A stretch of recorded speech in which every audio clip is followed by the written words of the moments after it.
نماز عشاء کے بعد آتا ہوں، سو جاتا ہوں، پھر آخری پہر میں اٹھتا ہوں اور اٹھ کر اللہ کی عبادت بھی کرتا ہوں، تہجد بھی پڑھتا ہوں، پھر میں کبھی رات میں سوتا ہوں، آدھی رات کے بعد اٹھتا ہوں تو اپنی بیوی کا حق بھی ادا کرتا ہوں۔ میں اپنی بیوی سے مجامعت، میاں بیوی کا، ہسبینڈ و وائف کا جو پرسنل میٹر ہوتا ہے، تعلقات قائم کرنا، میں وہ بھی کرتا ہوں اور عبادت بھی کرتا ہوں۔ یہ تو رہا رات کا حال، اور دن کا حال یہ ہے کہ میں کبھی روزہ رکھتا ہوں اور کبھی چھوڑتا بھی ہوں۔ نفلی روزے، فرض روزے مت چھوڑنے لگنا، کہیں مولانا صاحب کہہ گئے تھے۔ میں کبھی روزہ رکھتا بھی ہوں، کبھی چھوڑ دیتا ہوں۔ بعض دوسری حدیثوں میں آتا ہے، آپ نے فرمایا کہ تم مہینے میں 3 روزے رکھ لیا کرو، کیونکہ اللہ کے یہاں ایک روزے کا ثواب 10 روزے کے برابر ہے، 10 گنا ہے۔ اس لیے اگر تم مہینے میں 3 روزے رکھو گے تو تمہیں پورے مہینے کے روزے کا ثواب مل جائے گا۔ پھر آپ نے یہ نصیحت کرنے کے بعد فرمایا، ھذا سنتی، یہی میرا طریقہ ہے، یہی میرا راستہ ہے، یعنی تمہیں رات میں سونا بھی ہے، پھر رات میں اٹھنا بھی ہے، تمہیں اپنی بیوی کا حق بھی ادا کرنا ہے، تمہیں رات میں اٹھ کر اگر نفلی عبادت کرنا چاہو، تہجد وغیرہ پڑھنا چاہو تو غسل کر کے تہجد وغیرہ بھی پڑھ لو، نفلی عبادت بھی کر لو، اور مہینے میں 3 روزے بھی رکھ لیا کرو۔ آپ نے فرمایا یہی میرا طریقہ ہے، خبردار اگر تم رات بھر جاگے، خبردار اگر تم نے پے در پے کنٹینیو مسلسل روزے رکھے، خبردار اگر بیوی کا حق ادا نہیں کیا، اس کے قریب نہیں گئے، آپ نے فرمایا فمن رغب عن سنتی فلیس منی، جو میرے اس طریقے سے اعراض کرے گا، جو میرے اس طریقے سے منہ پھیرے گا، جو میرے اس طریقے سے پیٹھ موڑے گا اور روگردانی کرے گا، فلیس منی، وہ میری امت میں سے نہیں ہوگا، وہ مجھ میں سے نہیں ہوگا، وہ مسلمان نہیں کہلائے گا، وہ میرا امتی نہیں کہلائے گا۔ رات بھر نماز پڑھنے کے باوجود تمہاری انٹری مسلمانوں میں نہیں، رات بھر عبادت کرنے والے کی انٹری، دن بھر روزہ رکھنے کے باوجود مسلمان نہیں۔ کیوں؟ کیونکہ محمد رسول اللہ نے جتنا دیا اتنا لو، زیادہ کرو گے تو وہ بھی غلط، جو دیں وہ لے لو اور جتنا دیں اتنا لے لو، یہ ہے سنت۔ سنت کی 2 مثالیں میں دے چکا ہوں آپ کو، ایک تو قولی کون کون سی؟ زور امام کہے ولا الضالین تو تم کہو آمین، اور دوسری حدیث سورہ فاتحہ پڑھو، اس کے بغیر نماز نہیں۔ آئیے نبی کا عمل دکھلاؤں، عمل کیا ہے۔ وعن النعمان بن بشیر رضی اللہ تعالیٰ عنہ قال کان رسول اللہ صلی اللہ علیہ وسلم یسوی صفوفنا اذا قمنا الى الصلاة فاذا استوینا کبر، رواہ ابو داؤد، یہ حدیث ابو داؤد کی ہے۔ اب دیکھیے کیا ہے، نعمان ابن بشیر فرماتے ہیں، ایک صحابی ہیں، نعمان ابن بشیر فرماتے ہیں اقامت ہوتی تھی، اللہ اکبر اللہ اکبر، اشہد ان لا الہ الا اللہ، اشہد ان محمد رسول اللہ، حی علی الصلاۃ حی علی الفلاح، قد قامت الصلاۃ قد قامت الصلاۃ، اللہ اکبر لا الہ الا اللہ۔ یہ اقامت جب ہوتی تھی، اللہ کے رسول حجرے سے نکلتے تھے، مصلی پر کھڑے ہو جاتے تھے۔ جب مصلی پہ کھڑے ہو جاتے تھے تو چہرہ مقتدیوں کی طرف ہوتا تھا۔ ہمارے ہاں ایسا سسٹم نہیں ہے، ہمارے ہاں کیا ہوتا ہے، یہاں اقامت ہو رہی ہے اور امام صاحب پہلے سے مصلی پہ کھڑے ہیں، قبلے کی طرف چہرہ ہے۔ اب مقتدی کتنی دور کھڑے ہیں امام کو کوئی مطلب نہیں، ادھر مقتدی نے کہا اللہ اکبر لا الہ الا اللہ، ادھر امام نے کہہ دیا اللہ اکبر، غلط ہے۔ کان رسول اللہ صلی اللہ علیہ وسلم یسوی صفوفنا اذا قمنا الی الصلاۃ، جب بھی ہم نماز پڑھنے کے لیے کھڑے ہوتے، اللہ کے نبی ہماری صفیں درست فرماتے، ہماری صفوں کو درست کر دیتے، ہماری صفیں سنبھالتے۔ کوئی آگے کھڑا ہے اس کو پیچھے کرتے، آگے ایک چھڑی بھی ہوتی تھی کبھی کبھی اللہ کے رسول کے ہاتھ میں، ایسے کر دیتے تھے، پیچھے چلو۔ کوئی آگے پیچھے ہوتا تھا، آگے آؤ، کبھی اس کو پکڑ کے آگے آؤ۔ پیر سے پیر، ٹخنے سے ٹخنا، کاندھے سے کاندھا، سب ملا لیا، تکبیر ہو گئی، اقامت ہو گئی، ابھی آپ نے اللہ اکبر نہیں کہا، نماز نہیں پڑھائی. یسوی صفوفنا، کان رسول اللہ صلی اللہ علیہ وسلم یسوی صفوفنا، اللہ کے رسول ہماری صفوں کو درست فرماتے تھے. یہ علماء بیٹھے ہیں جانتے ہیں، کانا جب فعل مضارع پر آ جائے تو استمرار، ریگولر کا معنی پیدا کر دیتا ہے. یعنی اللہ کے رسول کا یہ عمل کوئی ایک نماز میں نہیں تھا، کنٹینیو رہا، انتقال کے وقت تک رہا، آخری نماز تک رہا. آپ کا یہ عمل برابر رہا. آپ نے کوئی نماز بغیر صفوں کو درست کیے ہوئے نہیں پڑھایا. آپ کا یہ عمل کنٹینیو، مداومت کے ساتھ، ہم لگاتار کنٹینیو یہ آپ کا عمل رہا. کہنا جب فعل مضارع پہ آ جائے تو استمرار، کنٹینیو، ریگولر کا معنی پیدا کر دیتا ہے. کان رسول اللہ صلی اللہ علیہ وسلم یسوی صفوفنا، اللہ کے رسول نے ہماری صفیں درست کی، یہ نہیں، ہماری صفیں درست کر دیا کرتے تھے. اذا قمنا الی الصلاۃ، جب ہم نماز پڑھنے کے لیے کھڑے ہوتے، یعنی جب بھی، اذا قمنا، جب بھی ہم نماز پڑھتے. سنو، جب بھی جماعت ہوتی، جب کا مطلب جب بھی نماز ہوتی، تب آپ ہماری صفوں کو درست کرتے. امام صاحب کو تو ڈر لگا رہتا میرے مصلی پہ کوئی دوسرا قبضہ نہ کر لے. اللہ اکبر، اللہ اکبر، لا الہ الا اللہ، اللہ اکبر، وہ چل رہی دھڑا دھڑ راجدھانی ایکسپریس. الحمدللہ رب العالمین الرحمن الرحیم مالک یوم الدین ایاک نعبد و ایاک نستعین اهدنا الصراط المستقیم صراط الذین انعمت علیہم غیر المغضوب. پتہ نہیں ایک ساتھ 4 منٹ میں 4 رکعت ہو جاتی. کوے کی چونچیں، اللہ اکبر، سبحان رب العظیم، سبحان سمع اللہ لمن حمدہ، اللہ اکبر، ایک دم کوے کی چونچیں، ٹھونکے مارتے، ٹھونکیں. نماز بہت برا حال ہو گیا نمازوں کا. بالکل ہندو میں مسلمان نے فرق ہی نہیں دیکھتا. جیسے وہ جا رہا ہنومان کی مورتی دکھی، کھوپڑی ہلائی، موٹر سائیکل بڑھ گیا آگے.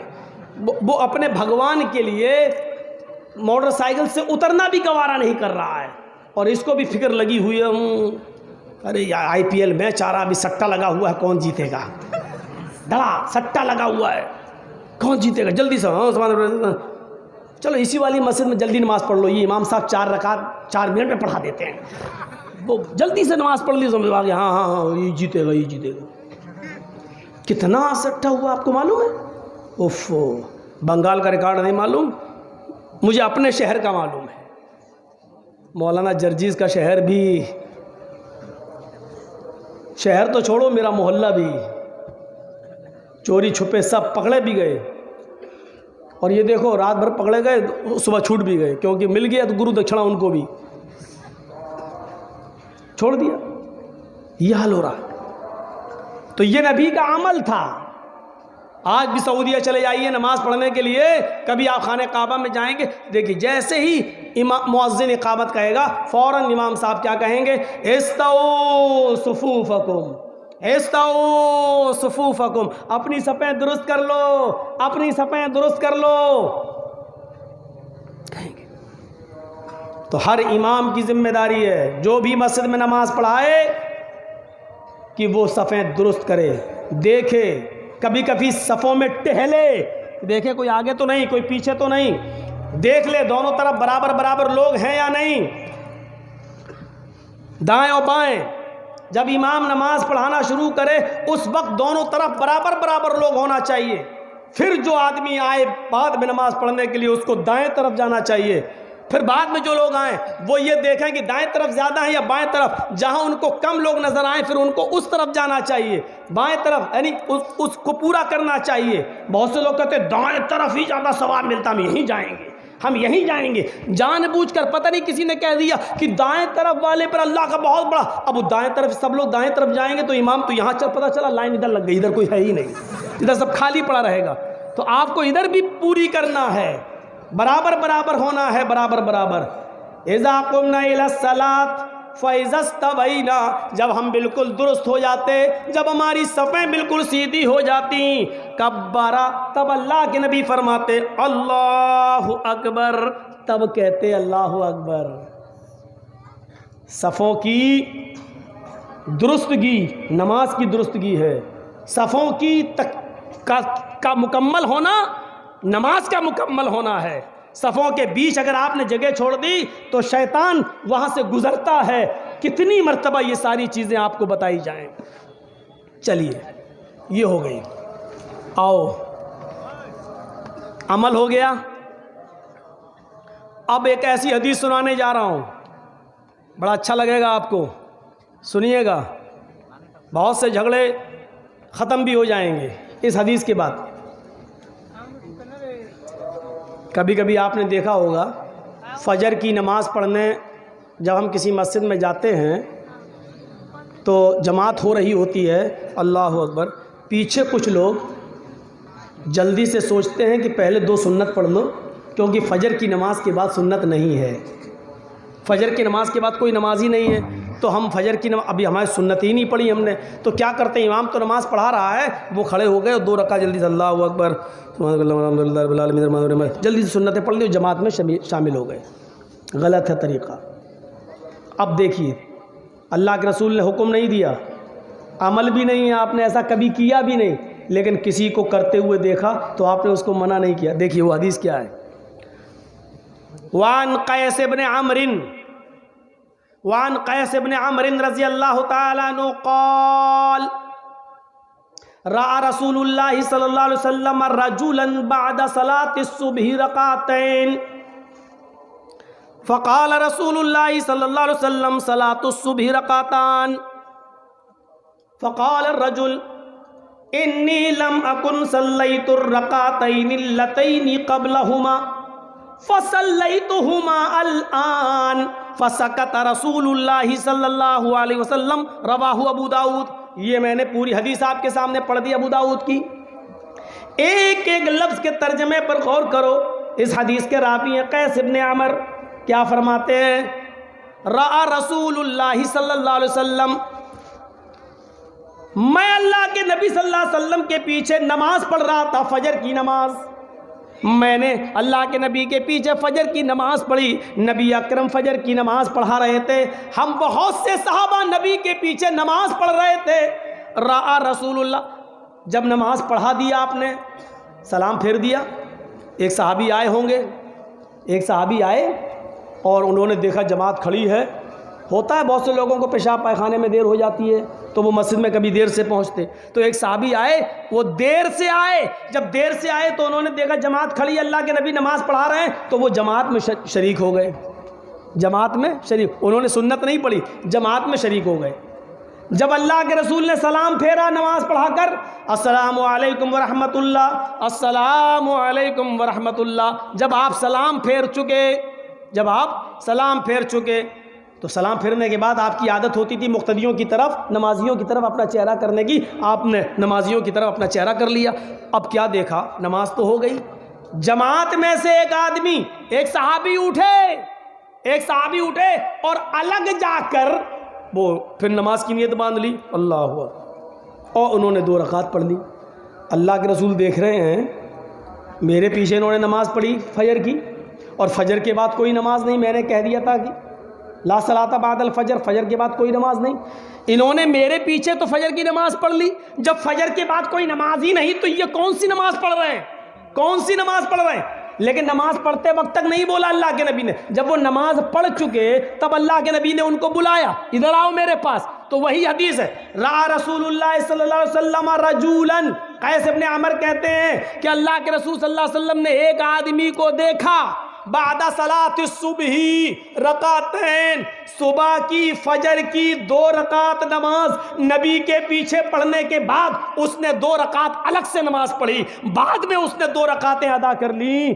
جب وہ 2 رکعت پڑھ چکا تو اللہ کے نبی نے اس کو بلایا, ادھر آؤ. جب وہ آیا اللہ کے نبی صلی اللہ علیہ وسلم کے پاس قریب بیٹھ گیا تو اللہ کے نبی نے پوچھا, صلاۃ الصبح رکعتان, صبح کی نماز تو 2 رکعت ہے, یعنی فرض نماز 2 رکعت ہے, وہ تم میرے پیچھے پڑھ چکے ہو.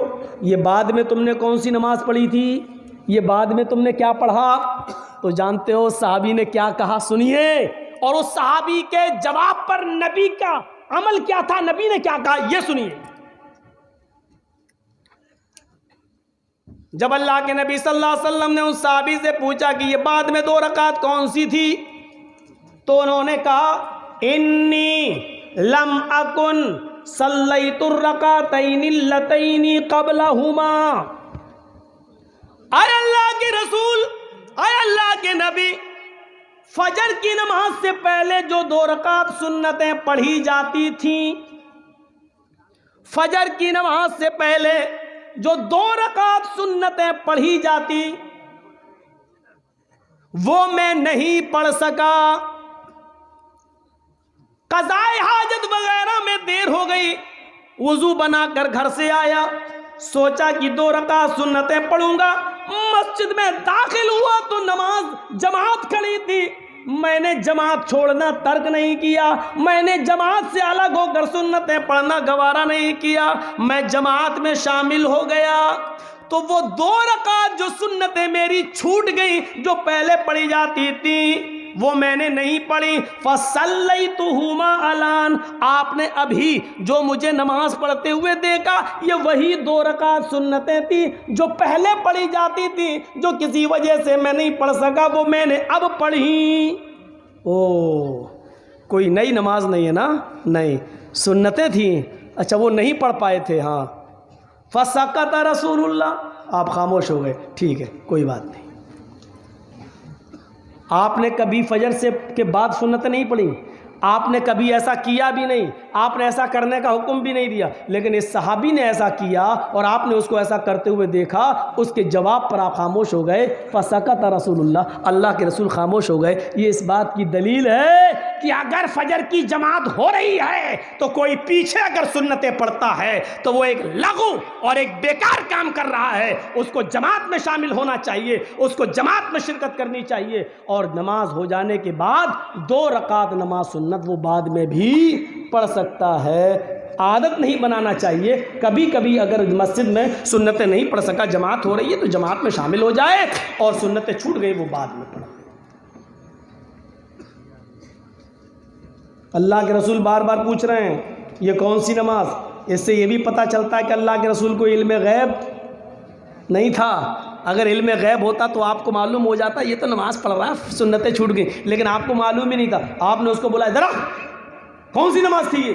کہ اللہ کے رسول وہ چھوٹ گئی تھی۔ اچھا وہ تھی، ٹھیک۔ یہ ہے تقریری سنت۔ اب ہم اندازہ لگائیں، سوچیں کتنی چیزوں پر ہم عمل کر رہے ہیں، نبی اکرم نے ہمیں کتنا دیا ہے، اور ہم دین کے اندر کتنی چیزوں کا اور اضافہ کر رہے ہیں۔ اور تعجب تو یہ ہے کہ یہ سب دین سمجھ کر کوئی نیا گھر بنوا رہا ہے۔ چلیے مولانا صاحب کیا ہوا؟ نیا گھر بنایا، دعا کر دیجئے۔ مولانا جرجیس 10-15 آدمیوں کے ساتھ جا رہے ہیں اور نیا گھر بن گیا، دعا کر رہے ہیں اللہ تعالی گھر میں برکت دے۔ اب اس گھر میں ٹی وی چلے گی، اسٹار پلس چلے گا، ناٹک دیکھا جائے گا، ساس بھی کبھی بہو تھی نا، صحیح ہے نا، بہو بھی کبھی ساس بھی کبھی بہو تھی، ہاں یہی صحیح، یہ سب چلے گا اس میں سیریل۔ لیکن مولانا صاحب کی دعا پہلے ہو گئی ہے، اب اس سیریل چاہے کتنے چلتے رہے اب کوئی فرق نہیں پڑے گا۔ مولانا سرجیت صاحب 10 آدمیوں کو لے کے دعا کرایا ہے، اب اس میں گھر کی عورتیں چاہے کتنی بیڑی کے بنڈل بنائیں سب حلال، دعا جو ہو گئی، اب سب کام جائز ہو گئے۔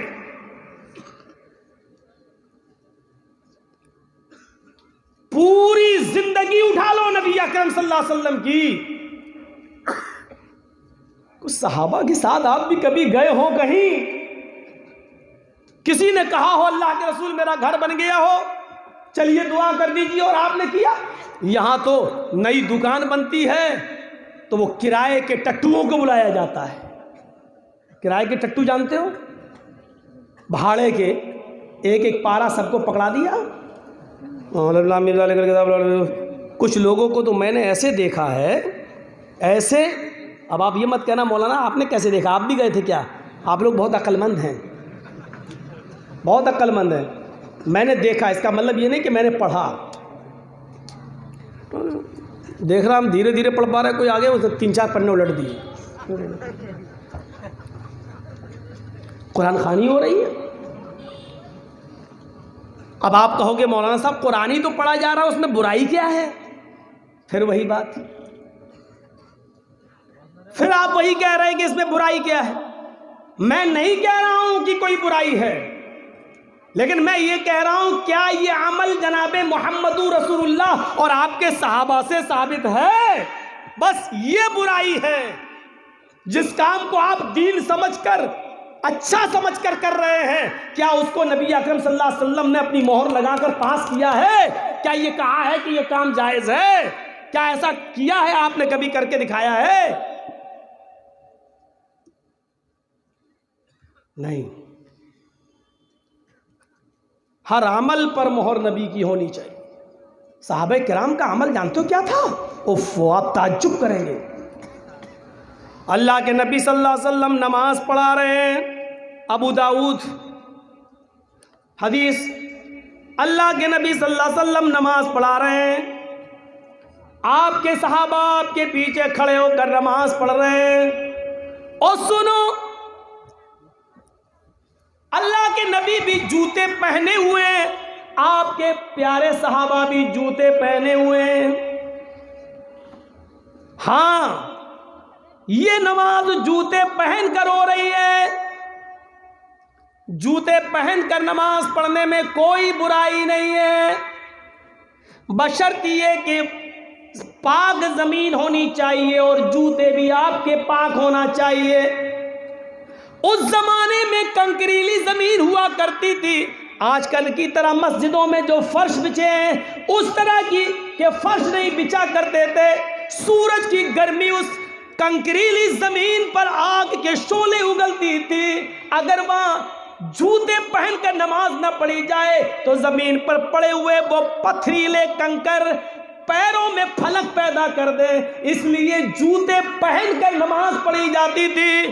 آپ کل اپنی مسجدوں میں جوتے پہن کر مت پہنچ جانا۔ مولانا جرجیس نے کہا جوتے پہن کے نماز پڑھنا ہے، اس لیے میں نے کنڈیشن بتا دی۔ اللہ کے نبی صلی اللہ علیہ وسلم نماز پڑھا رہے ہیں، آپ کے پیارے صحابہ نماز پڑھ رہے ہیں۔ اذ خلعنا علیک، اچانک نمازی کی حالت میں اللہ کے نبی صلی اللہ علیہ وسلم نے اپنے دونوں جوتے اتار دیے، نماز ہی کی حالت میں اپنے دونوں جوتے اتار دیے اور ان کو اٹھا کر ہاتھ سے پکڑا اور بائیں طرف رکھ لیے، ایسے اتار لیے اور اٹھا کے بائیں طرف رکھ دیے، اور پھر نماز پڑھانا شروع کر دی۔ آپ کے پیارے ساتھیوں نے جب یہ عمل دیکھا کہ ہمارے نبی نے جوتے اتار دیے، ہمارے نبی نے جوتے اتار دیے، تو ان صحابہ نے بھی اپنے اپنے جوتے اتار کر بائیں طرف رکھ لیے۔ سب نے، نبی نے اتارے تو سارے صحابہ نے اتارے۔ جب نماز پڑھا کر سلام پھیرا، السلام علیکم ورحمت اللہ، السلام علیکم ورحمت اللہ، اور جو چہرہ مقتدیوں کی طرف کیا، اللہ کے نبی نے جوتوں کا ڈھیر لگا ہے، صحابہ کے جوتے اترے ہوئے دیکھے، سب نے اپنے اپنے طرف رکھ لیے۔ جانتے ہو آپ نے کیا پوچھا؟ سب سے پہلا سوال، ما حملکم علی القاء نعالکم، میرے صحابیوں تمہیں جوتے اتارنے کے لیے کون بولا؟ تم نے جوتے کیوں اتارے؟ تم جوتے پہن کر نماز پڑھ رہے تھے، تم نے جوتے کیوں اتار دیے؟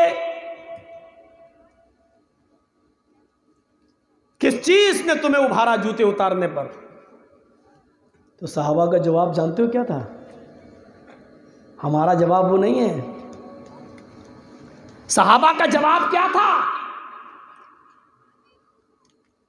اے اللہ کے رسول، آپ ہم سے پوچھ رہے ہیں کہ جوتے تو کیوں اتارے؟ ارے جو امام کو کرنا چاہیے، جو امام کرتا ہے وہی تو مقتدیوں کو کرنا چاہیے۔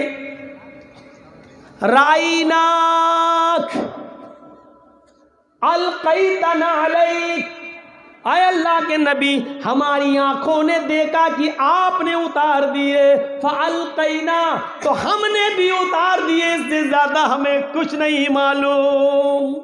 جو آپ نے کیا وہ ہم نے کیا، آپ کو اتارتے ہوئے دیکھا تو ہم نے بھی اتار دیے۔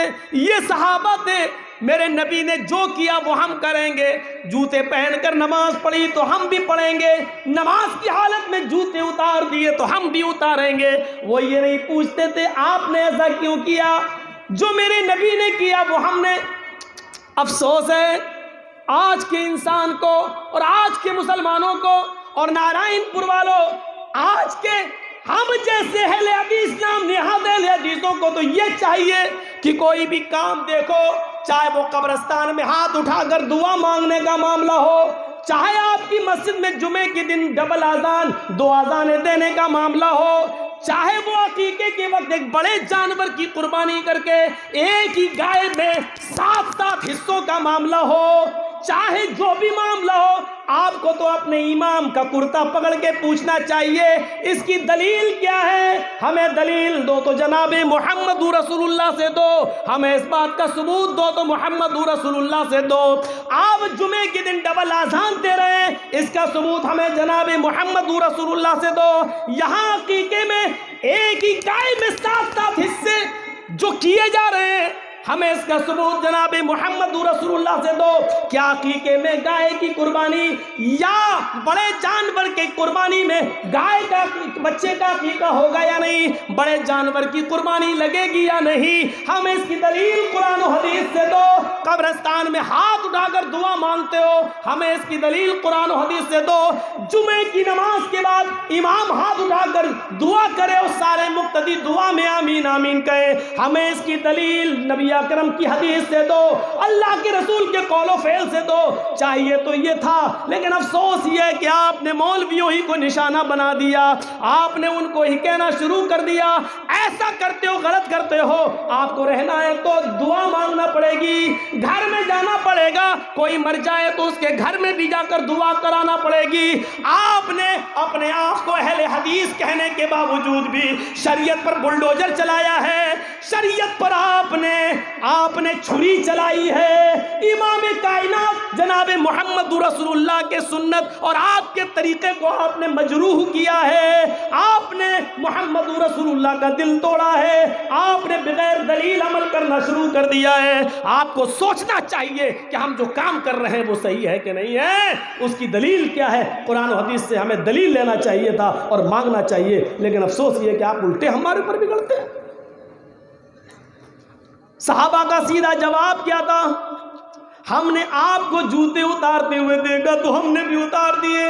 اس کے بعد نبی کا جواب کیا تھا، آپ نے فرمایا سنو میں نے جوتے کیوں اتارے، فَأَتَانِي جبریل، میں نماز پڑھا رہا تھا، میرے پاس جبریل علیہ السلام آئے، فَأَخْبَرَنِي، انہوں نے مجھے خبر دی، اے محمد صلی اللہ علیہ وسلم آپ اپنے جوتے اتار دیجئے، آپ کے جوتوں میں گندگی لگی ہوئی ہے، آپ کے جوتے میں غلاظت لگی ہوئی ہے، آپ کے جوتے میں کچھ ناپاکی لگی ہوئی ہے۔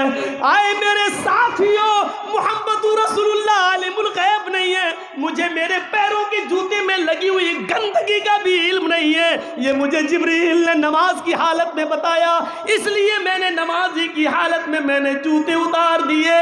اب تمہارے لیے قانون بنا رہا ہوں، تم لوگ دونوں جوتوں میں نماز پڑھنے جب آؤ تو آنے کے بعد جب کنکریلی زمین پر نماز پڑھنے کے لیے جوتے پہن کر نماز پڑھنا چاہو تو اپنے جوتوں میں دیکھ لو گندگی تو نہیں لگی ہوئی ہے، اگر تمہارے جوتوں میں گندگی لگی ہوئی ہو، غلاظت ناپاکی لگی ہوئی ہو تو اس کو اپنے پیروں کو زمین پر رگڑ لو، مٹی پر رگڑ لو اور اس گندگی کو مٹی سے صاف کر لو، پھر اس کے اندر تم نماز پڑھو۔ آئندہ تم اپنے جوتے دیکھ لیا کرنا، اگر گندگی لگی ہوئی ہے تو مٹی پر رگڑ لیا کرنا، زمین پر رگڑ لیا کرنا اور اسی کے اندر نماز پڑھ لیا کرنا۔ میرے پیارے ساتھیوں، اللہ کے رسول نے اپنی وجہ یہ بتائی کہ میں نے اس لیے جوتے اتار دیے تھے، لیکن تم نے کیوں اتارے؟ صحابہ نے بھی جواب دیا، آپ نے اتارے اس لیے ہم نے اتار دیے۔ کیا جواب تھا؟ یہ تھا طریقہ۔ یہاں تو پوچھنے والا کوئی نہیں. بھائی مولانا صاحب ہیں, کر رہے ہیں تو اچھا ہی کر رہے ہوں گے.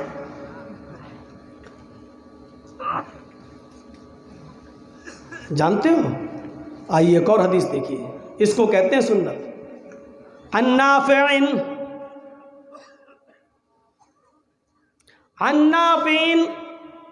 ان رجلا عطس الى جنب ابن عمر فقال الحمد للہ والسلام علی رسول اللہ.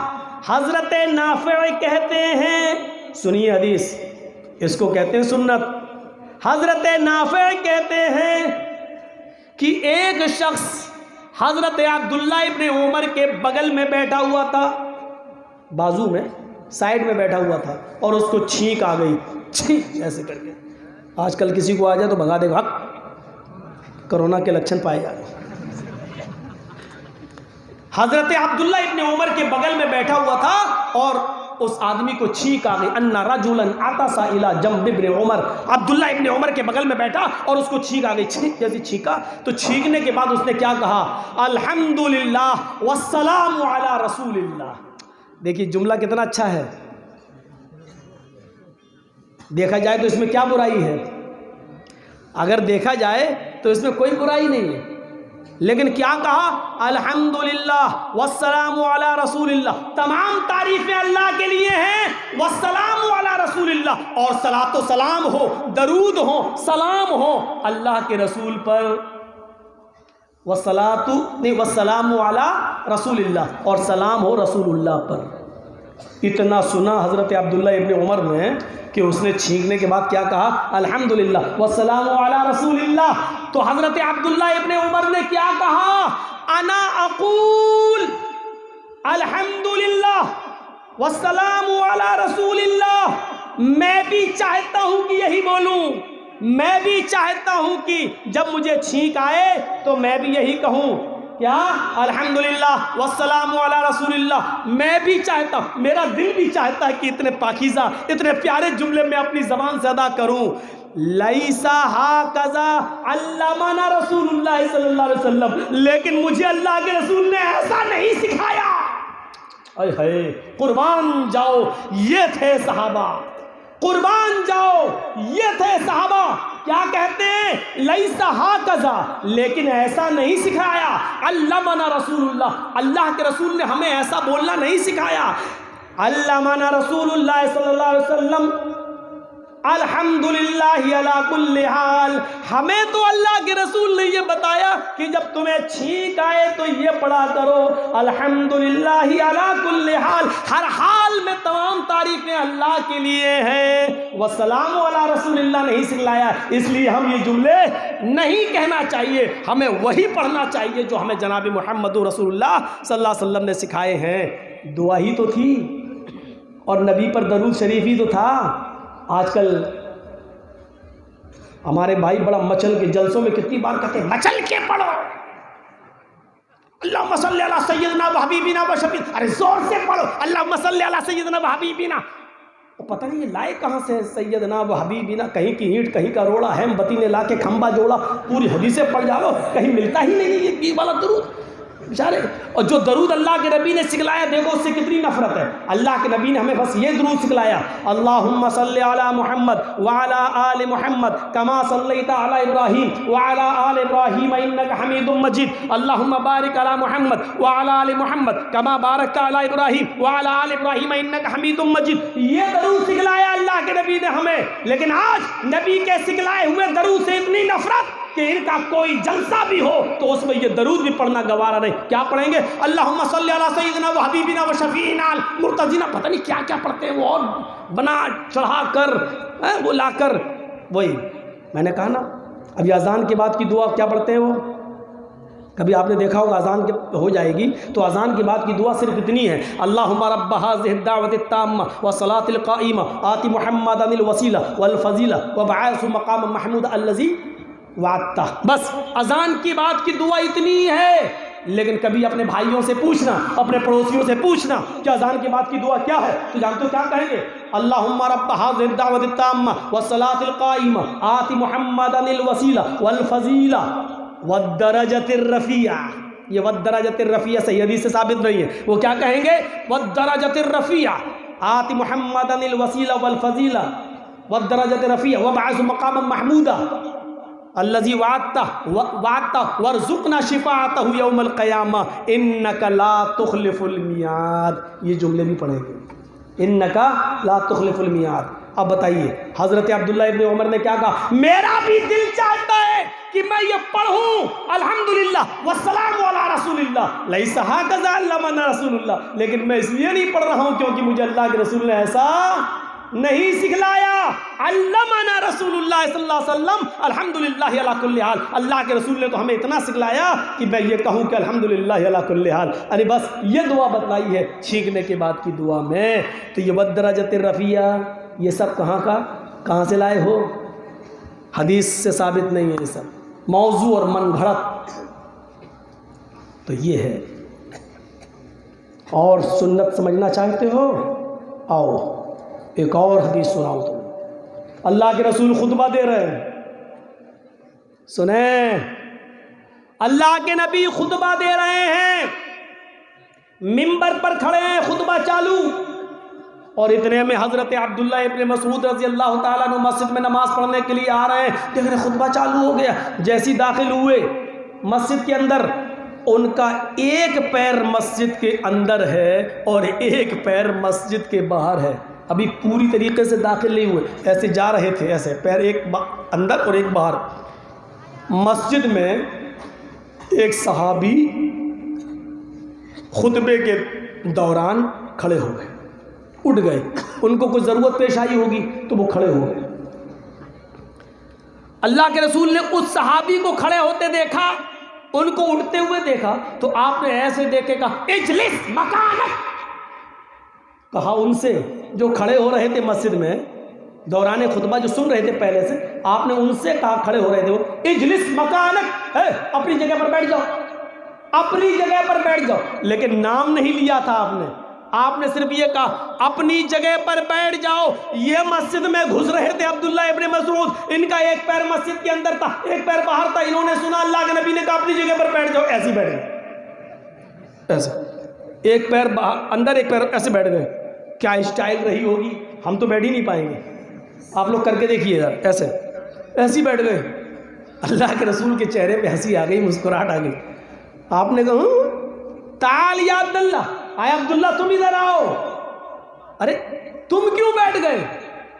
تم سے تھوڑی کہا تھا میں نے۔ پھر وہ آنے لگے، آپ نے کہا تم سے تھوڑی کہا تھا میں نے، تم کیوں بیٹھے؟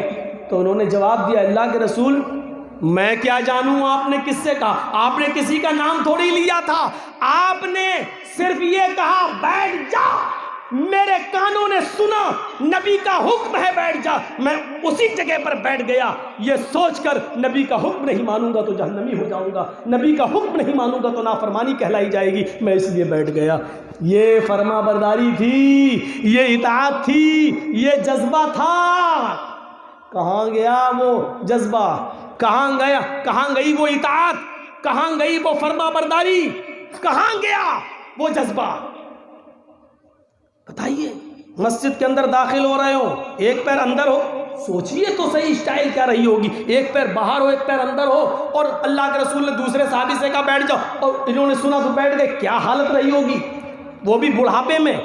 بیٹھ تو گئے، اللہ کے نبی نے کہا تعال یا عبداللہ ادھر آؤ۔ اے عبداللہ میں نے تم سے نہیں کہا۔ پھر آپ نے ان سے پوچھ ہی لیا کہ تم کیوں بیٹھ گئے؟ تو انہوں نے جواب دیا اے اللہ کے رسول میں نہیں جانتا آپ نے کس سے کہا، آپ نے کسی کا نام نہیں لیا تھا، آپ نے تو صرف اتنا کہا بیٹھ جاؤ، اور میرے کانوں نے اتنا سنا کہ بیٹھ جا، میں اسی جگہ پر بیٹھ گیا یہ سوچ کر کہ اگر نہیں بیٹھوں گا تو اللہ کے رسول کا نافرمان کہلایا جاؤں گا، اس لیے میں اسی جگہ پر بیٹھ گیا۔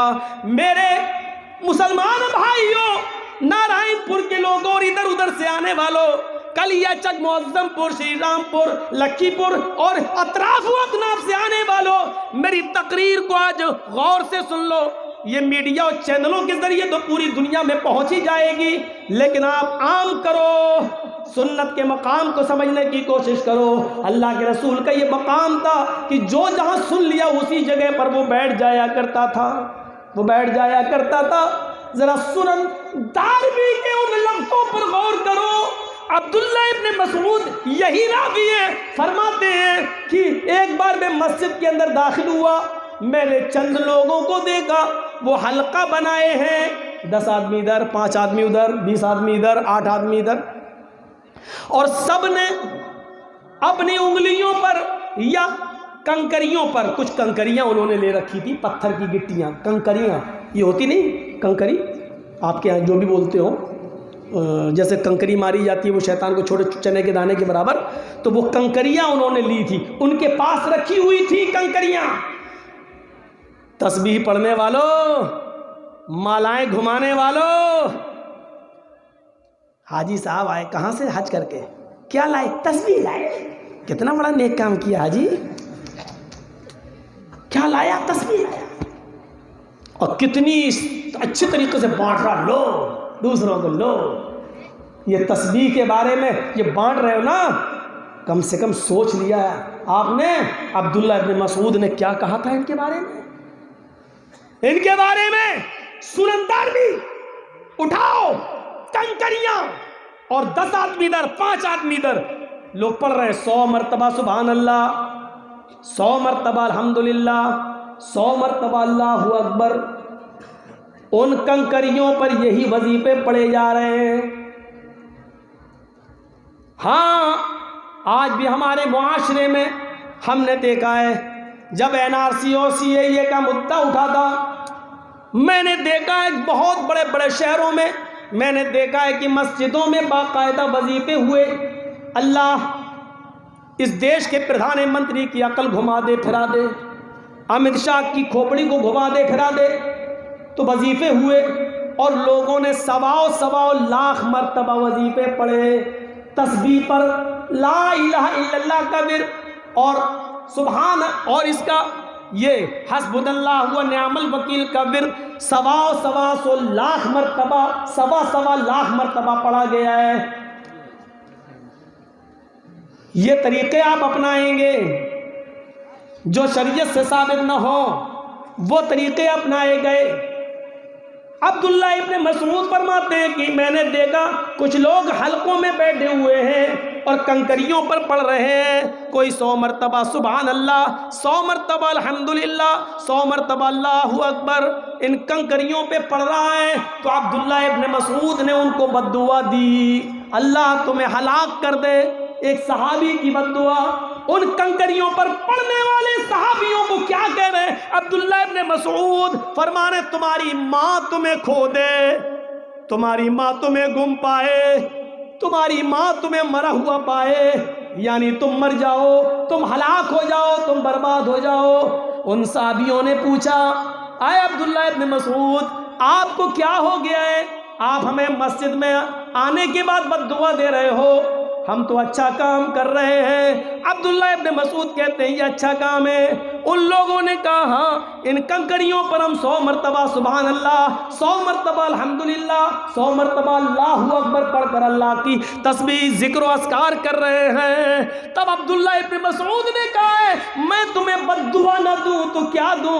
ابھی جناب محمد رسول اللہ کے کپڑے پرانے نہیں ہوئے، ابھی نبی اکرم کو اس دنیا سے گئے ہوئے زیادہ دن نہیں ہوئے، ابھی محمد رسول اللہ کو انتقال کیے ہوئے زیادہ زمانہ نہیں ہوا، ابھی نبی اکرم کے کپڑے پرانے نہیں ہوئے، ابھی نبی اکرم کے برتن پرانے نہیں ہوئے، ابھی اللہ کے رسول کی چھڑی آپ کی پرانی نہیں ہوئی، اور تم نے دین کے اندر ایک نئی چیز نکال لی، دین کے اندر تم نے ایک نئی بدعت نکال لی۔ ہم نے اللہ کے رسول کے زمانے میں نبی اکرم کو اور آپ کے صحابہ کو ان انگلیوں کے پور پر پڑھتے ہوئے دیکھا ہے، سبحان اللہ، الحمدللہ، اللہ اکبر، اور تم نے کنکریوں پر پڑھنا شروع کر دیا ہے۔ ابھی اللہ کے نبی کے کپڑے پرانے نہیں ہوئے اور تم نے دین کے اندر نئی بدعت نکال لی۔ یہ صورتحال تھی جب مسجد میں بیٹھ کر کنکریوں پہ نہیں پڑھا جا سکتا ہے تو تسبیح کے دانوں پر کیسے پڑھا جا سکتا ہے؟ حج کرنے والوں تمہیں حج مبارک ہو، آئندہ بھی تم کبھی حج کرنے جاؤ تو اچھی بات ہے جاؤ، لیکن وہاں سے اس طریقے کی خرافاتیں لے کر مت آؤ۔ زمزم لاؤ، کھجور لاؤ، وہاں بہت سی دینی کتابیں تقسیم ہوتی ہیں، بنگلہ میں بھی، اردو میں بھی، ہندی میں بھی۔ آپ وہاں سے دینی کتابیں لے کے آئیے، کسی کو تسبیح دینے کے بجائے آپ کسی کو اپنی بنگلہ زبان میں وہاں سے لائی ہوئی دین کی کتاب دے دیجئے، قرآن لا کر دے دیجئے، آپ کے لیے یہ چیز بھی ثواب کا باعث بنے گی۔ آپ ان چیزوں کو دے رہے ہیں جس کا قرآن و حدیث کے اندر کوئی وجود نہیں ہے۔ ہمیں سوچنا چاہیے، اور ابھی تک نہ معلوم تھا تو اس لیے اللہ سے توبہ کیجئے، اب معلوم ہو جانے کے بعد ان چیزوں سے بچیے۔ آپ کو نہیں معلوم شریعت کیا ہے، آؤ میں تمہیں بتاؤں شریعت کیا ہے۔ حضرت عبداللہ ابن عمر اپنے ایک ساتھی حضرت مجاہد کے ساتھ سفر کر رہے ہیں، ایک جنگل کی طرف سے ایک شہر کی طرف گھسنا ہوا، آپ کا جانا ہوا، ظہر کی نماز کا وقت تھا۔ حضرت عبداللہ ابن عمر کہنے لگے مجاہد آس پاس کہیں مسجد نظر نہیں آ رہی ہے، ہم کو ظہر کی نماز پڑھنا ہے۔ حضرت مجاہد کہتے ہیں ہاں کوئی مسجد تو نظر نہیں آتی ہے۔ ابھی دونوں گفتگو ہی کر رہے تھے کہ اتنے میں اذان کی آواز سنائی دی، اللہ اکبر اللہ اکبر۔ حضرت مجاہد کہتے ہیں اے عبداللہ ابن عمر تمہیں کہیں اللہ کا نام پکارا، کوئی اللہ کا نام پکار رہا ہے کیا؟ تمہیں آواز لگ رہی ہے؟ حضرت عبداللہ ابن عمر نے کان لگایا، فرماتے ہاں آس پاس ہی کہیں مسجد ہے، اذان کی آواز آ رہی ہے، چلو چلو جلدی اس مسجد کی طرف چلتے ہیں۔ جیسے عبداللہ ابن عمر حضرت مجاہد کے ساتھ اس محلے میں پہنچتے ہیں، مسجد کا دروازہ آ گیا، حضرت عمر مسجد میں داخل ہونا چاہتے ہیں، اتنے میں اذان کا آخری جملہ ادا ہوتا ہے، مؤذن کہتا ہے لا الہ الا اللہ۔ حضرت عمر نے عبداللہ ابن عمر نے سمجھا اذان ہو گئی ہے، اب مسجد کے اندر داخل ہوتے ہیں، اتنے میں مؤذن جس نے اذان دی، اذان دینے کے بعد اس نے ایک لفظ ایک جملہ اپنی طرف سے ادا کر دیا، الصلاۃ الجامعہ الصلاۃ الجامعہ، لوگو جلدی آؤ مسجد میں، جلدی آؤ نماز کھڑی ہونے والی ہے، نماز کھڑی ہونے والی ہے۔ دیکھیے کوئی برا جملہ نہیں کہا، اس نے نمازی کے لیے بلایا، اس نے صرف یہ کہا لوگو جلدی آؤ مسجد میں جماعت کھڑی ہونے والی ہے۔ عبداللہ ابن عمر نے مسجد میں قدم رکھ دیا تھا، حضرت مجاہد سے کہتے ہیں مجاہد میرا ہاتھ پکڑو، مجاہد مجھے گشی آ رہی ہے، مجاہد مجھے چکر آ رہے ہیں، میں گر جاؤں گا۔ مجاہد کہتے کیا ہوا؟ حضرت عبداللہ ابن عمر کہتے ہیں مجاہد مجھے یہاں سے نکالو، اس مسجد میں نماز نہیں پڑھوں گا، یہ بدعتیوں کی مسجد ہے، یہ بدعتیوں کی مسجد ہے، اس مسجد سے مجھے نکالو۔ میں نے اللہ کے نبی کے زمانے میں صرف اذان اتنی سنی، لا الہ الا اللہ، اذان کا مطلب ہی ہوتا ہے نماز کے لیے آؤ، لیکن اس نے اپنی طرف سے الصلاۃ الجامعہ کہہ دیا کہ جلدی آؤ نماز کھڑی ہونے والی ہے، اپنی طرف سے کہہ کر اس نے لوگوں کو بلایا۔ یہ نئی چیز اس نے ایجاد کر دی ہے، بدعتیوں کی مسجد ہے، اے مجاہد مجھے اس مسجد سے نکالو، اس مسجد میں میری نماز نہیں ہوگی۔ سوچئے اتنا سا جملہ بڑھ گیا تو مسجد میں نماز نہیں پڑھی، باہر نکلے اپنی پگڑی اتاری، اسی کو چادر بنا لیا، اسی کو زمین پہ بچھا لیا اور بغیر ٹوپی کے نماز پڑھ لی، بغیر امامے کے نماز پڑھ لی، کیونکہ ٹوپی لگانا نہ فرض ہے نہ واجب ہے نہ کوئی زیادہ ثواب کا حامل ہے، اس لیے انہوں نے سوچا زمین پر بچھا لو، سر سے پگڑی اتر گئی تو کیا ہوا؟ میں نے اللہ کے رسول کو ننگے سر نماز پڑھتے ہوئے بھی دیکھا ہے۔ میرے پیارے ساتھیوں، انہوں نے مسجد سے باہر سڑک پر نماز پڑھ لی، اپنے سر کا امامہ اتار کے زمین پہ بچھا کے نماز پڑھنا گوارا کر لیا، لیکن اس مسجد میں نماز نہیں پڑھی ہے۔ ہم اندازہ لگائیں مولانا جرجیس آپ کی مسجد میں نماز پڑھنے کا حق رکھتا ہے؟ باہر سے آنے کے بعد جس مسجد کے اندر ہر فرض نماز کے بعد دعا کو ضروری سمجھ کے مانگا جاتا ہو اور امام کو مجبور کیا جاتا ہو، بتائیے کون سے کس خیال سے مسجد میں داخل ہوا جائے اور کون سا ارادہ لے کر مسجد میں جایا جائے. جہاں قبرستان کے اندر ہاتھ اٹھا کر میت مرنے کے بعد, دفنانے کے بعد ہاتھ اٹھا کر دعا مانگنے کو جنازے کا ایک حصہ تصور کیا جاتا ہو, میرے بھائیوں, کون سا چہرہ لے کر اور کون سا ارادہ لے کر آپ کے ہاں آیا جائے. 18-20 سال کا عرصہ ایک لمبا عرصہ ہوتا ہے, لیکن وہی گھسی پٹی باتیں اور وہی چیزیں چلی آ رہی ہیں. آج یہ چیز تو آپ نے ضروری سمجھ لی, میں نے مان لیا, چلیے نہیں بدل رہے ہو آپ کی مرضی, لیکن جو چیز سنت ہے اس کو تو آپ نے کیا ہی نہیں. مردے کو قبرستان میں جب دفن کرنے کے لیے جاتے ہیں اور جب اس کو لٹاتے ہیں تو آپ کیسے لٹاتے ہو؟ چت لٹاتے ہیں نا, سر ادھر رہتا ہے, مان لیجئے سر ادھر ہے, پیر ادھر ہے, تو ایسی تو لٹاتے ہو نا. مجھے دکھائیے آپ کہاں ہیں, آپ کے علاقے کے کسی مولوی نے آپ کو بتایا ہے؟ جبکہ سنت یہ ہے کہ میت کو جب آپ قبر کے اندر لٹائیں گے تو اس کو داہنی کروٹ سے لٹائیں گے. ہم لٹاتے تو چت ہے اور منہ اس کو ایسا کر دیتے ہیں, ایسا کر, یہ اور تکلیف دہ چیز ہے. چت لٹاتے ہیں, غلط ہے یہ طریقہ. پھر سن لو, غلط ہے یہ طریقہ. نہیں سمجھ میں آیا ہے تو ڈنکے کی چوٹ پہ کہتا ہوں, میت کو قبر میں اتارنا اور چت لٹانا غلط ہے طریقہ. کل تک رہوں گا, شام تک رہوں گا انشاءاللہ.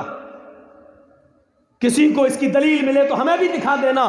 علم ایک سمندر ہے, ہو سکتا ہے کہ میرے پاس علم نہ ہو, آپ کے پاس کوئی دلیل ہو آپ ہمیں دے دیں, اور نہیں تو میرے پاس دلیل ہے. میت کو داہنی کروٹ سے لٹایا جائے گا, ایسے, اور اس کا یہ حصہ جو ہے کمر, اس کو آپ دیوار سے چپکائیں گے, کیونکہ جب داہنی کروٹ سے آپ لٹائیں گے تو وہ ٹک نہیں پائے گا. آپ کو مٹی کے 2-3 ڈھیلے اس کے پیچھے رکھنا پڑیں گے تاکہ وہ ٹک جائے, اور ایسا نہیں کر سکتے ہو تو اس والی دیوار سے جو قبر کھدی ہوئی ہے اس کو آپ اس دیوار سے چپکا دیجئے اور اس کو پورا کا پورا داہنی کروٹ سے لٹائیے. اس کے بعد پٹرے رکھ کے آپ اس کے بعد مٹی دیں. یہ طریقہ سنت ہے, یہ طریقہ شریعت سے ثابت ہے, لیکن آپ نہیں کریں گے. جو ثابت ہے وہ نہیں کریں گے, اور جو ثابت نہیں ہے اس کو کرنے پر آپ اپنے امام کو اور اپنے عالم کو مجبور کریں گے. کیوں؟ میرے باپ دادا جو کرتے چلے آئے ہیں وہی ہم کریں گے. ہم میں اور دوسروں میں کیا فرق رہ گیا ہے؟ میت کو قبرستان میں چت نہیں لٹایا جائے گا. قبر میں اتارتے وقت اس کو داہنی کروٹ سے, اور سنیے, اس کی چارپائی کو سامنے نہیں رکھا جائے گا قبر کے, اس کی چارپائی کو میت کے پائے تاپے پر قبر کے اس سائڈ میں رکھا جائے گا, اور جب اس میت کو لایا جائے گا, لوگ اٹھائیں گے تو اس کو پائے تاپے کی طرف سے, پیر کی طرف سے لائیں گے, اور اس طریقے سے جیسے یہ قبر کھدی ہوئی ہے, آپ اس کو ایسے لائیں گے, ایسے, اور پھر اس کا سر یہاں کریں گے اور پیر اس کے یہاں کریں گے, اور یہاں سے لائیں گے, اس کو سامنے سے نہیں لایا جائے گا. سنیے طریقہ, یا تو اٹھایا اور دے دیا, لے اتار لیجیے, نہیں, میت کو اس طرف رکھیں گے اور وہاں سے اس کی باڈی کو اٹھا کر ایسے لایا جائے گا. اس کا سر ادھر ہوگا, پیر ادھر ہوں گے, اور اس طریقے سے لایا جائے گا, اس طریقے سے, اور یہاں سر اور یہاں پیر رکھا جائے گا, اور اس کے بعد اس کو داہنی رائٹ سائڈ داہنی کروٹ سے اس کو لٹا کر دیوار سے چپکا کر پٹرے رکھ کر مٹی دی جائے گی. یہ ہے طریقہ. اب کل جانتے ہو چائے کی ہوٹلوں پہ باتیں ہوں گی, یہ مولوی ایک اور فتنہ کھڑا کر رہا ہے, یہ نیا آ گیا ہے, نئی بات بتا گیا. آج تک کسی کو, ابھی تک تو چتی لٹاتے آئے ہیں. ارے آپ کیا لٹاتے آئے ہو, ہم نے بھی لٹائے ہیں. جب نہیں معلوم تھا, لیکن جب علم ہو گیا تو ضد اور بحث نہیں، جب دلیل آ گئی آمنا و صدقنا، جب نبی سے ثابت، تو وہاں ایک بات آپ کی نہیں چلے گی، ہماری نہیں چلے گی، وہاں چلے گی تو جناب محمد رسول اللہ کی چلے گی۔ یہی تو شریعت ہے، یہی تو شریعت ہے۔ آدمی اپنی غلطی کو تسلیم کر لے اور شریعت پر جم جائے، یہی تو شریعت ہے۔ آپ کو معلوم ہے حضرت امیر معاویہ خانہ کعبہ کا جب طواف کرتے تھے تو خانہ کعبہ کا طواف کرتے ہوئے چاروں کونوں کو چھوتے تھے، چاروں کعبے کے چار کونے ہیں نا، چاروں کونوں کو چھوتے تھے، جبکہ حکم کیا ہے؟ حکم کیا ہے؟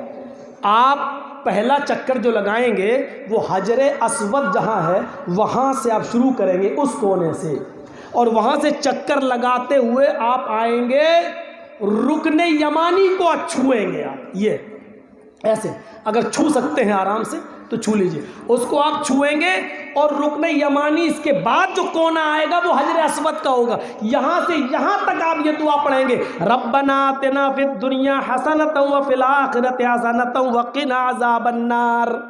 یہ دعا زور سے پڑھیں گے آپ، رکن یمانی چھوئیں گے اور وہاں سے یہ دعا پڑھتے ہوئے زور سے، ربنا آتنا فی الدنیا حسنۃ وفی الآخرۃ حسنۃ وقنا عذاب النار۔ جب کعبہ کا طواف کریں گے، تب کی بات کر رہا ہوں میں، چاہے عمرہ کریں یا حج کریں، جب آپ طواف کریں گے کعبہ کا تو پہلا چکر آپ حجر اسود سے شروع کریں گے، اور کرتے کرتے پہلا کونا نکلے گا، دوسرا کونا نکلے گا، تیسرا کونا جو آئے گا وہی رکن یمانی ہے، اس کو چھوئیں گے، اور چوتھا کونا پھر حجر اسود ہے۔ تو رکن یمانی سے لے کر حجر اسود تک آپ یہ دعا پڑھتے ہوئے آئیں گے، ربنا آتنا فی الدنیا حسنۃ وفی الآخرۃ حسنۃ وقنا عذاب النار۔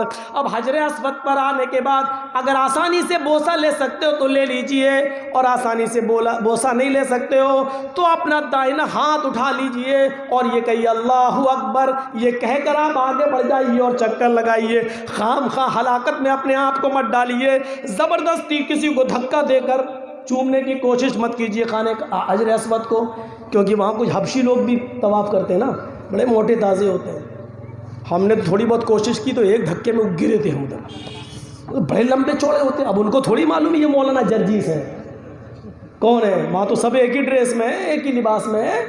اب ہم جیسے سوچ رہے تھے کہ چلے جائیں ذرا چوم لیں، تو جیسی گرم دھکا لگا گئے، وہ تو گرے نہیں تھے، وہ گرتے ہی نہیں ہیں، وہاں گریں گے تو ایک دوسرے کے اوپر ہی گریں گے، وہ اٹھا لیتا ہے۔ مصیبت مول مت لو، چلو اللہ اکبر کہہ کے آگے بڑھ گئے۔ اور وہ بڑے بدماش ہوتے ہیں، کالے لوگ جو ہوتے ہیں وہ حبشی، وہ کسی کے نہیں دیکھتے ہیں، وہ ایک تو افریقہ کے ہوتے ہیں، لگتا ہے ان کے کالے ہونٹوں سے ہی حجر اسود کالا ہوا ہوگا، ایسا لگتا ہے، وہ اتنے ویسے ہوتے ہیں، کر کے وہ آگے بڑھ جاتے ہیں۔ تو یہ طریقہ چار، لیکن رکن یمانی کو چھونا اور حجر اسود کو بوسہ لینا اگر آسانی سے ہو سکے۔ لیکن امیر معاویہ کیا کرتے تھے، وہ چاروں کونے چھوتے تھے، یہ پھر دوسرا چاروں کونے چھوتے تھے۔ ایک بار عبداللہ ابن عباس نے ان کو دیکھ لیا تو طواف کے بعد ان کو پکڑ لیا، کہنے لگے یہ تم کیا کرتے ہو؟ کہا کیوں؟ یہ چار کونے کیوں چھوتے ہو؟ یہ کونا بھی چھوا، یہ کونا بھی چھو لیا، یہ کونا بھی چھوا، یہ کونا بھی چھوا، یہ کونا بھی چھوا، ایسا کیوں کرتے ہو؟ تو حضرت امیر معاویہ نے فرمایا، اے عبداللہ، خانہ کعبہ پورا کا پورا برکت حاصل کرنے کی چیز ہے، تبرک ہے، ہم چاہتے ہیں کہ اس کے زیادہ سے زیادہ حصے کو چھو لے تاکہ برکت حاصل ہو جائے۔ دیکھیے مقصد اچھا تھا، دل میں نیت اچھی تھی، مقصد اچھا تھا، ارادہ نیک تھا، لیکن کیا کہہ رہے ہیں کہ میں چاہتا ہوں کہ حجر پورا کا پورا کعبہ کا جتنے کونے سب چھو لوں، زیادہ سے زیادہ چھو لوں تاکہ برکت حاصل ہو۔ اس پر عبداللہ ابن عباس نے کیا فرمایا، سنو تم غلط کرتے ہو، میں بھی چاہتا ہوں کہ کعبے سے لپٹ جاؤں، میں بھی چاہتا ہوں کہ پورے کعبہ کے ایک ایک حصے کو میں چھوؤں اور چوموں اور چاٹوں اور برکت حاصل کروں، لیکن یہ محمد رسول اللہ کی سنت کے خلاف ہے۔ اے معاویہ ایسا نہیں، اللہ کے نبی نے رکن یمانی کو چھوا ہے اور حجر اسود کو بوسہ لیا ہے، بس ہمیں رکن یمانی کو چھونا ہے اور حجر اسود کو بوسہ لینا ہے، چاروں کونوں کو نہیں چھونا ہے۔ ایسا اللہ کے نبی جناب محمد رسول اللہ صلی اللہ علیہ وسلم نے ہمیں سکھلایا ہے، ایسا ہمیں اللہ کے نبی جناب محمد رسول اللہ صلی اللہ علیہ وسلم نے بتایا ہے۔ امیر معاویہ کہتے ہیں تم ٹھیک کہہ رہے ہو، اتنے بڑے صحابی لیکن غلطی واپس لے لی، کیا کہتے ہیں؟ تم ٹھیک کہہ رہے ہو، اب میں ایسا ہی کروں گا، رکن یمانی کو چھوؤں گا اور حجر اسود کو بوسہ لوں گا، کیونکہ یہی محمد رسول اللہ کا طریقہ ہے۔ ایک چیز اپنی طرف سے آگے نہیں بڑھا رہے، ایک حدیث ایک واقعہ اور سنا کر میں آپ کو رخصت کروں گا، آپ کے پنڈال سے جائیے۔ میرے بھائیو سنیے، بڑا اچھا واقعہ ہے، بڑا اچھا۔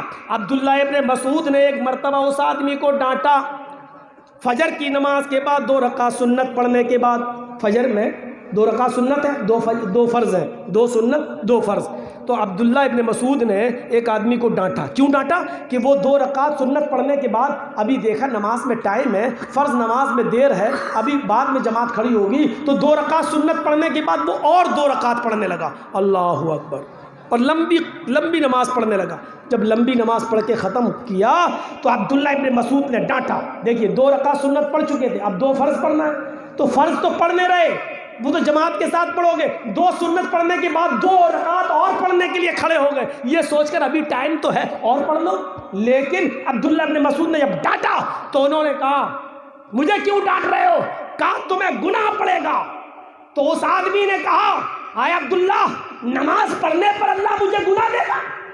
دیکھیے سوال، دیکھیے، ارے میں تو نماز پڑھ رہا ہوں، کیا نماز پڑھنے پر اللہ مجھے عذاب دے گا؟ عبداللہ ابن مسعود نے کہا نہیں، نماز پڑھنے پر عذاب نہیں دے گا، سنت کی مخالفت کرنے پر اللہ تمہیں عذاب دے گا، کیونکہ اللہ کے رسول نے فجر کی 2 سنت اور 2 فرض ہی پڑھی ہے، تم 2 سنت پڑھنے کے بعد پھر سنت پڑھنے کے لیے کھڑے ہو گئے ہو، یہ گناہ ہے، یہ عذاب ہے، تمہیں نماز پڑھنے کا عذاب نہیں پڑے گا، سنت کی مخالفت کرنے کی سزا دے گا، تم سنت بدل رہے ہو، نبی کا طریقہ بدل رہے ہو، اس کا عذاب دے گا۔ تو میرے بھائیوں، ہمیں سنت کو پہچاننا چاہیے۔ جمعے کے خطبے میں میں نے کہا نیت پر ڈیپینڈ ہے ہماری عبادت، اور آج ہم نے یہ بتایا ہماری عبادت سنت پر ڈیپینڈ ہے، جناب محمد رسول اللہ کی مہر پر ڈیپینڈ ہے، نبی کے طریقے پر ڈیپینڈ ہے۔ ہماری عبادتوں پر اگر محمد رسول اللہ کی مہر لگی ہے تو وہ قبول ہوگی۔ اس لیے یاد رکھیے گا، فرض نماز کے بعد دونوں ہاتھ اٹھا کر دعا مانگنا ناجائز نہیں ہے۔ فرض نماز کے بعد اکیلے تنہائی میں آپ جتنی دعا مانگنا چاہیں مانگیں۔ اعتراض صرف اس بات پر ہے، غلط صرف یہ ہے کہ فرض نماز کے بعد امام کا انتظار میں بیٹھے رہنا، اور امام ہاتھ اٹھائے تب مقتدی ہاتھ اٹھائیں، اور امام دعا کرائے مقتدی آمین آمین بولیں، یہ طریقہ غلط ہے۔ آپ دعا مانگیے، جتنی مانگ سکتے ہو مانگیے۔ دوسری چیز، ختنے کا کھانا حرام ہے، ختنے کا کھانے کی اگر کوئی دعوت کرے تو نہیں جانا چاہیے۔ ہاں، اگر عقیقہ کر رہا ہے 7ویں دن اور 7ویں ہی دن بچے کا عقیقے میں ختنہ کرا لیتا ہے تو اس کو ختنے کی دعوت نہیں، اس کو عقیقے کی دعوت کہنا چاہیے، عقیقے کی دعوت میں جانا چاہیے، وہ مسنون ہے، سنت ہے۔ اور سن لیجئے، عقیقہ صرف 7ویں دن جائز ہے، بس عقیقہ صرف 7ویں دن جائز ہے۔ 7ویں دن کے بعد نہ 14واں دن نہ 21واں دن، یہ صرف اپنی طرف سے بنی ہوئی خرافاتیں ہیں، اس کو چاہے جو کہہ لو، یہ ساری چیزیں غلط ہیں۔ 7ویں دن اگر آپ کے پاس استطاعت ہے تو عقیقہ کریں، اور اگر نہیں ہے تو پھر زندگی میں اللہ تعالیٰ جب آپ کو موقع دے دے اور جب صاحب استطاعت ہو جائیں آپ، تب آپ اپنے بچے کی طرف سے عقیقہ کر سکتے ہیں۔ 14ویں دن اور 21ویں دن کی کوئی وہ نہیں ہے۔ اب بہت سے لوگ استطاعت والے تو ہو گئے لیکن ابھی نہیں کرتے عقیقہ، کیا کرتے ہیں؟ بیٹے کی شادی ہے، اس کی شادی میں بیٹے کا بھی کر دیں گے اور پوتے کا بھی کر دیں گے، بیوی کا بھی کر دیں گے۔ ایک گائے لائے، 2 بیٹے کی طرف سے، ایک بہو کی طرف سے، ایک اور پوتا ہوا 2 اس کی طرف سے، 7 حصے، اللہ اکبر، ایک گائے کر دی اور 7 حصے۔ نہیں چلے گا، عقیقے میں بڑا جانور ہی نہیں چلے گا، عقیقے میں 2 بکرے چاہیے، چھوٹے جانور 2 بھیڑ یا 2 دمبا یا 2 مینڈا یا 2 بکرا ہو۔ لڑکا ہے تو، لڑکی ہے تو 1، لڑکی ہے تو 1، لڑکا ہے تو 2۔ اگر آپ کے پاس تنگی ہے اور نہیں کر سکتے ہیں، لڑکا ہے 2 نہیں تو 1 بھی کر سکتے ہیں، چل جائے گا۔ لیکن اگر ہے تو 2 کریے۔ اور سنیے، عقیقے میں 2 دانت کا ہونا ضروری نہیں ہے، عقیقے میں 2 دانت کا جانور ہونا ضروری نہیں ہے، قربانی والے احکام یہاں نافذ نہیں ہوں گے۔ اتنا بڑا، اب 2 دانت کا ضروری نہیں ہے تو اتنا چھوٹا بھی نہ ہو کہ آج ہی پیدا ہوا ہو 2 لاکھ کر دو۔ مکافیتان اتنا بڑا ہونا چاہیے کہ وہ دیکھنے میں لگے کہ ہاں بکرا ہے، بکری ہے، اس کو بچہ نہ کہا جا رہا ہو، بکری کہا جا رہا ہو یا بکرا کہا جا رہا ہو، اتنا لگنا چاہیے۔ کم سے کم 2 دانت نہیں ہے تو چلے گا، لیکن اتنا چھوٹا بھی نہ ہو کہ لگ رہا ہو جیسے 1 مہینے کا اٹھا کے لاکے ذبح کر دیا، نہیں، تو 2 بکرے لڑکے میں اور لڑکی میں 1 یہ ہونا چاہیے۔ تو یہ جو چیزیں تھیں جو میں نے آپ کے سامنے رکھی ہیں، آپ میت کے لیے قبرستان میں دعا کریں۔ دعا میں ہاتھ اٹھانے کا جہاں تک مسئلہ ہے وہ قابل اعتراض ہے، دعا کرنا نہیں۔ اللہ کے رسول نے خود کہا اپنے بھائی کے لیے دعا کرو، ہیں بس الان اس سے سوال کیا جائے گا، اس سے پوچھا جائے گا۔ چھوڑو یار، یہاں کوئی فتوے بازی تھوڑی ہوتی ہے پر جلسوں میں لا کے سوال کرتے ہیں۔ آپ کے ہاں دارالافتاء کھلا ہوا ہے، فتوے وہاں سے لیا کریے۔ یہ تو تقریر میں ایک حصہ ہے، وہ ہم نے بتا دیا جو بتا رہے ہیں ہم آپ کو۔ اور ایک آدمی کے سوال بتاؤ تو دوسرے اور لانے لگتے ہیں۔ ایک بار کٹیہار کی سائڈ میں پروگرام ہوا تو 2.5 گھنٹے تقریر ہوئی نہیں، پورا کا پورا سوال جواب نہیں چلا گیا۔ اب بعد میں وہاں کے لوگ بولتے ہیں نہیں پوری تقریر 2.5 گھنٹے اور بولو، 2 گھنٹے اور بولو۔ تو یہ سب چیزیں نہیں ہونی چاہیے، یہ سب چیزیں پرسنل ہیں، اکیلے میں آ کے بات کرنی چاہیے۔ تو اللہ تعالیٰ سے دعا کریے بار الہ ہمیں کتاب و سنت پر چلنے کی توفیق عطا فرمائے، ہمیں محمد رسول اللہ کی سنت کو زندہ کرنے کی توفیق عطا فرمائے، ہمیں قرآن و حدیث کے مطابق عبادت کرنے کی توفیق عطا فرمائے، ہماری ماں بہنوں کو بھی سنت پر چلنے کی توفیق عطا فرمائے۔ اور اللہ جب تک تو ہمیں زندہ رکھ، اسلام پہ زندہ رکھنا، اور جب ہمارا خاتمہ ہو تو ایمان پر ہمارا خاتمہ فرمانا۔ وما علینا الا البلاغ المبین وآخر دعوانا ان الحمد للہ رب العالمین۔ السلام علیکم ورحمۃ اللہ وبرکاتہ۔ মহিলাদের একটু বের হতে দিবেন, আপনারা একটু অপেক্ষা করুন। মহিলারা বেরিয়ে যান, اس میں بولو، আপনাদের রিকোয়েস্ট করছি। اس میں لے لیجیے، মাইক খুল